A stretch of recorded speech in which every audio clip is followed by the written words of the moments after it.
Hey there, YouTubers. Welcome back to another Brainbox Cameras camera tutorial overview video. Today we've got here in front of us the Canon C300 Mark III. Yeah, we're already on Mark III with the C300. It feels like only yesterday that the original C300 came out, although it was, I guess, like 8 or 9 years ago now, which is crazy how time flies. But I know that we're really excited about the Mark III. There's a lot of really cool and useful improvements, things that people have been asking for from Canon for a long time, and I think they've finally delivered. The C300 Mark IIs and even the original C300 were real workhorses for the industry, and I think Canon is really trying to own that space in the market. They've really kind of stepped up the game with the Mark III and are positioning this camera to become a dominant player for many years to come.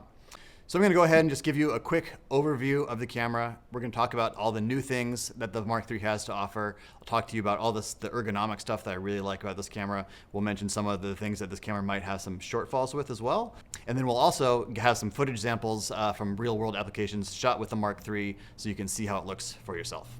So before I dive too much into the new Mark III, I want to just give you guys a little bit of background and history about the Cinema EOS and the C300 line. If you can remember way back when, Canon, the 5D and the 5D Mark II and the 7D, those DSLRs that Canon made that were all the rage, they kind of really took over like the indie filmmaking world for a while, because it was the first time that filmmakers could get a relatively affordable small camera that could shoot with a true super 35mm size sensor or larger as in the 5D's case, and get that very shallow depth of field that everyone associated with a real cinematic type of look. And they could do it at a price point and with a form factor that was small and relatively affordable, and whereas your only other options at the time were much bigger, much more expensive cameras. So those cameras really kind of opened Canon's eyes to the reality that filmmakers wanted super 35mm style abilities, but they couldn't afford to go and spend $100,000 on a camera system. That's what led to the creation of the original Cinema EOS C300. That was a 1080p camera, and it was a huge success. The C300 was used by all types of people, from documentary crews to news stations to independent filmmakers, and I'm sure many other types of uses as well. Canon followed the C300 up with the C300 Mark II. The C300 Mark II, the big advancement there was that it basically just jumped from a 1080p camera to a true 4K camera. And today we've got the C300 Mark III, which is an even bigger evolutionary jump than the C300 Mark I to the Mark II is. So let's talk now about some of the new features in the Mark III. So the first thing that everyone likes to talk about with the C300 Mark III is that you can finally do overcranked slow motion footage natively in the camera, and you can go as high as up to 120 frames per second, which is pretty great. 120 frames per second using the full sensor, the full 4K resolution, and then if you even want even more frames per second, you can overcrank it farther, all the way up to 180 frames per second if you go down to a 2K cropped sensor. The other new thing about the C300 is that we have a brand new media type. It's the first camera that I know of anyway that is using the new CF Express media standard. Form factor is similar to a CFast card. We have here a couple of Angelbird branded 1 terabyte cards. There's 2 slots on the camera. I believe there's also two slots for the CF Express cards on the camera. There's also an SD card slot, which allows you to do a very low bitrate proxy record, as well as load custom 3D LUTs and things like that. So it does have full 3D LUT support. It's another cool feature that's new to this camera as well. One of the things that always annoyed me about the previous version of the C300 is that it was a very tall, kind of awkward camera, especially when you built it up with the original stock handle that was on top of the C300, and then if you remember, it had like its own little flip out viewfinder and control piece that would go even on top of the camera, and it wasn't a very long camera, so you had this very kind of top heavy awkward thing, and the top handle was a bit plasticky, never seemed to lock in very well. It just didn't feel super solid and rigid. At Brainbox, we've got our C300 here built with actually a bright tangerine top plate and top handle, but we are using the stock Canon LCD holder. It's a cool design. It's once you kind of understand how it goes together, I'll confess I put it on incorrectly the first time, and I was confused about how it's supposed to flip on and off. But when you have it on here correctly, it's got good range of motion. You can flip it in a bunch of different ways, turning it around, all these different things. You only have the one video port, as you can see here in the front of the camera. So you only have one video port here that the monitor plugs into. The monitor itself is also much bigger. It's rated at I think it was 1,000 nits, so it's much brighter. It should be bright enough for use in full daylight without any kind of a hoodman. And the whole apparatus just feels a lot more robust than the old C300. If you remember, the old C300 had two ports on the front. It had a video port as well as an audio port because they had the XLR audio inputs integrated with that little top control screen. They've done away with that, and thank goodness, because those ports were always the ones that were most likely to get damaged through normal wear and tear. You do still have the one port that you need to be mindful of. They've placed some thoughtful little pieces around here to try to manage your cable runs a little bit better, so hopefully that doesn't happen too much. The cable itself is also a slightly thicker gauge. It's got the pull-away locking LEMO style connection to give you a good positive lock for plugging and unplugging it in. And it feels pretty good. Time will tell, of course, if that will really stand up to the rigors of on-set location work.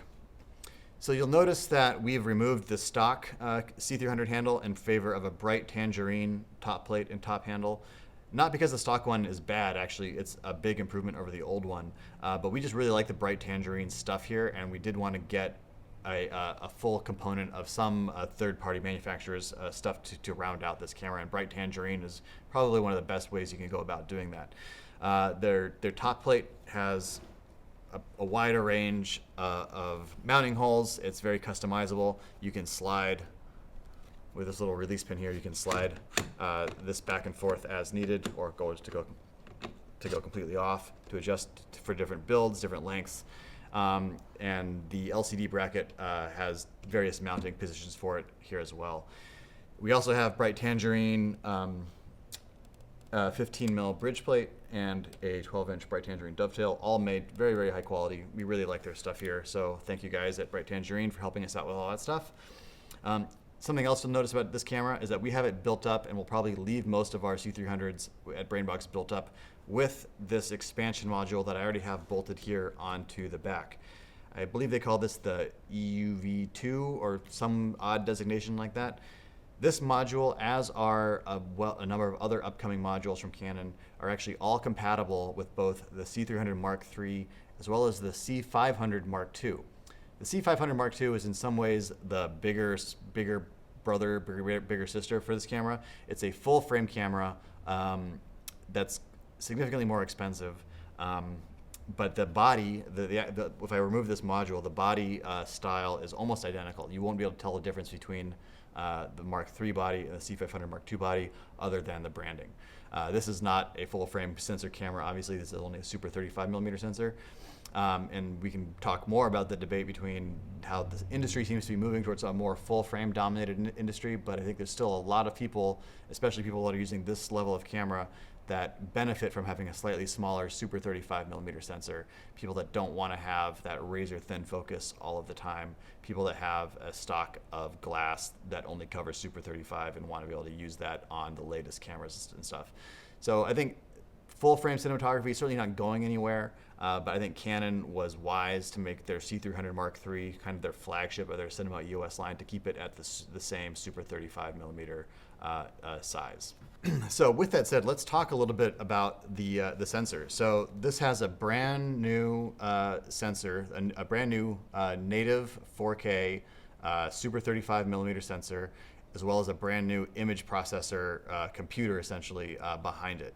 This is not inherited from any other camera line in the Canon world. It's brand new, developed specifically for this camera. And it has some pretty cool and unique features. Canon is advertising that it's got 16 plus stops of dynamic range, which is pretty great. And it has a thing that they're calling DGO, which I believe stands for dual gain output. And it's easy to hear that terminology and get a little bit confused. And boy, that sounds kind of like dual native ISO, which is a term that other manufacturers have been using to describe, like Panasonic, for example, in their VariCam, and I think some others as well. have called dual native ISO as a way to natively change the base ISO, or the base sensitivity, if you will, of that camera from like its normal range, or to have like a low light range, so that it's much more sensitive in low light. Basically, with a flip of a switch, you can change the circuitry behind the pixels on your sensor to get better, cleaner images in low light situations. That is not what Canon is doing here, though. This is not a dual native ISO camera, but it does have the same dual circuitry behind each pixel on its new sensor. Canon is doing a different thing. Canon's using the same technology behind dual native ISO, but using it in a different way. They're using it as a way to kind of capture almost two different levels of an exposure simultaneously, and then marrying those through this advanced image processor into one high dynamic range image recorded natively onto your card. You know, it almost kind of reminds me of a feature that RED cameras used to use, still have, I believe, like the HDRX function in the RED lineup, where you could record two different sets of exposures at the same time, and then use software to try to blend those two images to different degrees to create very high dynamic range images. It's the same idea. That idea has now advanced, and the technology and the processing has gotten a lot better, and Canon is now doing it natively all the time in this camera, and that's what they say is crediting them with creating a much more high dynamic range camera right out of the box. This sensor is also being heralded for its improved color science and color rendition. Canon says that things like skin tones and natural world things like foliage and trees and leaves and stuff that you would see outside are going to render the colors a lot more naturally.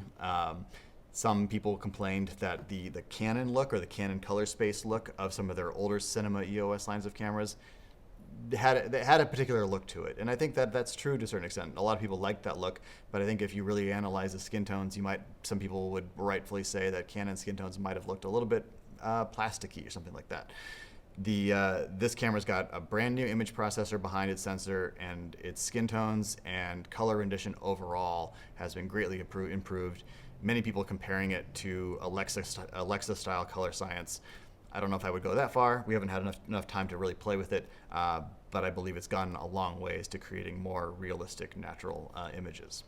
So I'll show you what this little expansion module here does and what the camera looks like when the module comes off. To remove the module, there's two screws here at the top that need to come out, and you do need a tool to do that. But once those are off, it does pop off pretty easily. Oh, there's actually two more screws on the bottom that I totally forgot about. Okay, now that those screws are off, this does just come right out just like that. You can see that there are, these are the electronic communications ports here. This just inserts into the back of the camera. Then there's actually those four screws. I was wrong, 4 screws, not 2 screws to bolt this in. It does make it slightly more cumbersome to do quick changes with that in the field, but it is really solid connection. I actually am glad that there's 4 mounting points, not just 2. The reasons you would want, the camera does not come with this module by default, by the way. This is a separate purchase. At BrainBox, we're going to have all of our C300s that come with this just by default, because we think it is very essential and very useful. It gives you V-Lock battery power right out of the back, so you're not using the smaller native Canon batteries, which are fine. They just obviously won't last as long as a larger V-Lock. You might want to take this off if you're trying to do a gimbal mounted build, though, or if you're trying to mount this camera on a drone, or wedge it into a tight place. So it is nice to see that this modularity that Canon is working on, that they're fully committed to it. And like I said, these modules are compatible with other cameras in the Cinema EOS line, and there's more modules that they are developing that we're excited to see to enable even more features on the camera. Let's talk a little bit more about what this module enables. In addition to just the V-Lock power, you have 2 more discrete XLR inputs. So the 2 on this expansion unit plus the 2 that are already here on the back of the camera give you 4 XLR inputs. You've got your standard line mic, phantom power, level switch that you would expect in any professional camera. So you have the channel 3 and 4 controls on the expansion unit. Channels 1 and 2 are tucked away nicely on the actual main camera body here. The main camera body without this module does have good functionality, like you have your standard, monitoring SDI output, HDMI output as well, remote input, things like that. You have a you have a standard 4-pin XLR power input for AC power, but this gives you extra capability as well that a lot of people, especially in multi-cam situations, are going to want, such as Genlock, additional an Ethernet port for doing for remote operation and things like that. Remote operation being something more and more people are doing. Cameras on a network, even with like a wireless Wi-Fi dongle plugged into the Ethernet port, you can control the camera's functions and menus and start and stop and things like that remotely from anywhere in the world if you ever see your stuff networked correctly. 2020 and even into 2021, we've been doing a lot of these kind of networked camera control schemes where cameras are sent off to different locations to record content, and where camera crews cannot always be physically with their cameras due to COVID safety protocols. So networked camera control has been a big deal for content creators that still want to create professional, high quality content, but can't always physically be with the subjects that they are filming. That's actually a good segue to talk about one of the other cool features that this camera has. It's a dual pixel phase detection autofocus. Other manufacturers are using something similar. Basically, the camera is smart enough to recognize faces and more specifically eyeballs to naturally track focus, so that if your subject, as long as you can see their face or their eyes, and you have that autofocus enabled, and you're using a lens that has integrated lens motors like a Canon L series lens or something like that, then the camera will communicate with the lens and constantly update the lens, telling it exactly where its subject is that it wants to have in focus, and it will very naturally focus and follow your subject in a way that pretty closely emulates what a professional AC would do on a film set. So if you're in a situation where you're running and gunning, you don't necessarily have a focus puller with you, you don't know if you want to rely on the LCD screen to judge critical focus, this can be a real boon.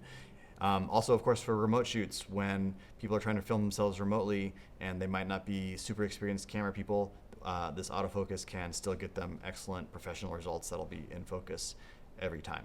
The older generation C300 Mk II also had a similar version of that autofocus, but it was not nearly as advanced, and focus hunting was a major issue. Most autofocuses prior to this current generation of cameras had a lot of focus hunting issues, where you could see the computer kind of trying to guess exactly where the focus is supposed to be, and like the focus plane would jump back and forth a little bit before it would lock in.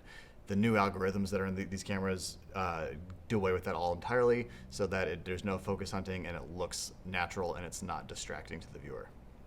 Canon, of course, has always had their Cinema Log color spaces, and this is no different. There's Cine Log 2 and Cine Log 3.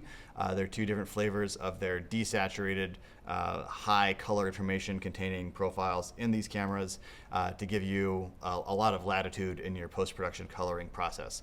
However, they've also introduced some RAW recording. I believe they call it Canon Cinema RAW Lite. It's advertised as a 5:1 compressed RAW recording option, giving you true RAW recording with a 5:1 compression ratio so that you don't eat up the data on your CF Express cards too quickly, but it's a sweet spot in between having a true uncompressed RAW and having enough card space to get through a day.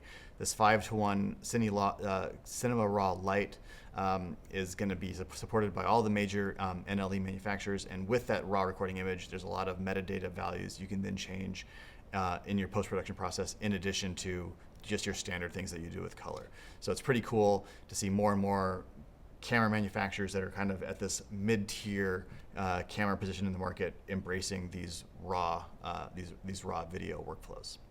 I also want to talk briefly about the lens mount. Being a Canon, of course, this is a Canon EF mount lens, or EF mount camera. The older C300 Mark II also came in both an EF or a PL mount version, and then third parties would make modules of their own that you could, with some elbow grease, you could physically remove the EF mount and install a third-party PL mount on there if you wanted to. It was very cumbersome. There was always a risk of damaging your camera, and it wasn't really a great solution. but now Canon has their own PL mount that they make specifically for this camera. So if you no longer have to buy a native PL version and a native EF version of the camera if you want to have both of those lens mounting abilities, or you no longer have to rely on third-party mounts to swap in there that are kind of always a little bit of a sketchy operation. So Canon makes their own PL mount that you can easily swap yourself in the field, just 4 set screws here to remove, and you can swap it in and out 5-10 minutes max, and then you're up and running with a PL mount version, and you can use any number of cinema grade PL lenses that are out there on the marketplace. The images and the sensor quality and the overcranking abilities and the raw recording abilities of this camera are pretty powerful, that I think, especially when coupled with high quality PL cinema glass, people that want to shoot narrative content with this camera, short films, even indie feature films, music videos, things like that, are going to have, they're going to really enjoy this, because you can get very high quality cinema images out of this camera that many people are going to have a hard time distinguishing from images shot on much more expensive cameras like a Sony Venice or an Arri Alexa. All right, cool. Well, that's it. Thank you guys for watching all the way to the very end of the video. We really appreciate it.